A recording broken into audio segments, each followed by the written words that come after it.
Tropicana Field has maybe the most controversial history for a stadium, one filled with bitter arguments, ugly politics, and literal catastrophic events. Just as the stadium had begun to find its place as a home for MLB, Hurricane Milton ripped off its roof, leaving both its team and the stadium's future in doubt. This damage caused unintended and somewhat comical drama between the team, residents, and the government.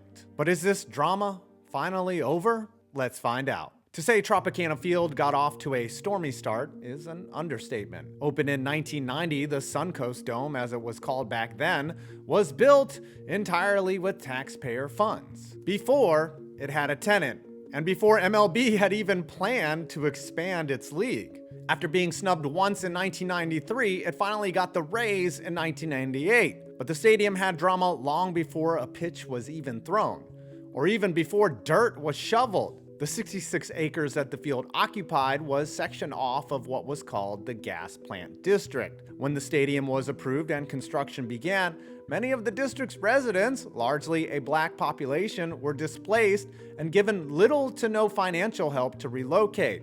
It was also built on contaminated soil that needed to be cleaned. St. Petersburg is a full 30-minute drive south of Tampa, which would have been a better area to place the stadium, as that's where most of the people live. And this field was weird from the start. There are catwalks in play because the roof is sloped lower to the ground in order to save money on air conditioning. The Rays made the World Series in 2008 and 2020, and the building began to remove many of the features that made it so bland, and it actually started to look like a ball field. They improved their amenities, they put unique dimensions on the field, and provided better fan experiences. And finally, after years of struggling existence, a $1.4 billion replacement proposal for the aging stadium was proposed, and seemingly a done deal. But then, all hell broke loose. That breaking news, Hurricane Milton has made landfall, and it has made a dent. Look at this. We're taking a live look now at Tropicana Field. The roof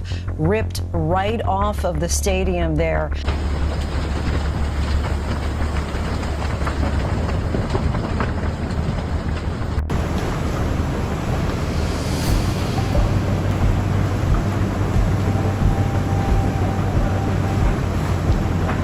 When the skies finally cleared over Florida, the destruction left behind was devastating.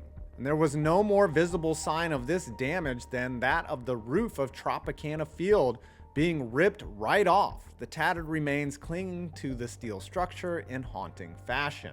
But instead of being a simple case of repair and rebuild, drama followed the stadium like a black cloud. As soon as the roof was ripped off, the Rays announced they would not be able to repair the Trop in time for the 2025 season. The damage was assessed at $55 million, with the quickest they could reopen being 2026. This forced the Rays to scramble and look for an alternative home for the upcoming season. After weighing several options, including their own spring training facility, the team decided on George M. Steinbrenner Field, an 11,000-seat stadium that is actually in Tampa, near Raymond James, where the Bucks play, and owned by their division rival Yankees. It seems so simple. The Rays would crash on the Yankees' couch, the roof would get fixed, and then they play a few more years in the Trop, and then ultimately it will get replaced with their shiny new stadium, which was already planned out. Yeah.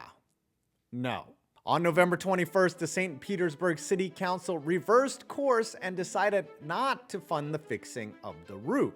They had initially approved the spending, but out of nowhere changed their mind. To make matters worse, just before that, the council also delayed consideration for the $1.4 billion stadium proposal, leaving that project in uncertain limbo. What's wild about the city reversing their stance to repair the roof is that they are contractually obligated to do so. So much of this flip-flopping just seems like malarkey. Those opposed to fixing the roof stated that locals are having trouble rebuilding their homes from the hurricane damage, and that spending taxpayer money on baseball was unnecessary. But if you were to dig deeper than that emotional response, the probable real reason for the delay is that some members of the council wanted to know if they could get more money from FEMA and from insurance. or they are just holding their votes as leverage, something politicians never do. It gets deeper. According to Baseball Doesn't Exist, because the Rays moved to Tampa proper temporarily and are paying rent there instead of in Pinellas County and the city of St. Pete, that is the reason why the city council backed out. Here's the thing, the Rays are in a really tough spot. They are already going to lose revenue from playing in a smaller stadium. Their per game attendance of 16,515 in 2024 isn't exactly great, but the stadium they are squatting in only has a max capacity of 11,000. That is an automatic 31% decrease in ticket sales from the third worst attended team in the league. Only Miami and Oakland were worse, and Oakland is already leaving for the green pastures of Sacramento. That makes you wonder if the Rays stay in the region at all.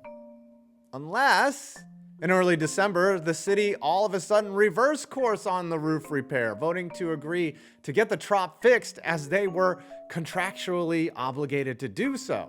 Then they voted 4-3 to approve their portion of the $1.4 billion in bonds for the new stadium to be built. I wonder if the team's implied threat of moving forced the St. Petersburg City Council to act, or maybe MLB's desire to expand and not have teams looking around for new homes force the council's hand. Buck up and do what you said you were gonna do, or lose your team altogether. But hold on, the drama isn't completely over. It looks like the ball is now in the Rays' court as they have to approve their much less substantial portion of the funding, which they would be stupid not to do. But of course, in this stadium saga, anything can happen, so we'll see. Therefore, the biggest irony of this all is that by being destroyed, the life of the Trop might have been extended. The target for construction of the new stadium, if it gets built, is 2028, but who knows if that will be pulled off in time, given that so much work has to be done to repair the region itself. The Rays might have to camp out in their semi-destroyed field for an extra season or two. But for now, the drama is quelled. It looks like cooler heads have prevailed, and there might just be a happy ending. Well, I mean, they still have to play in the Trop.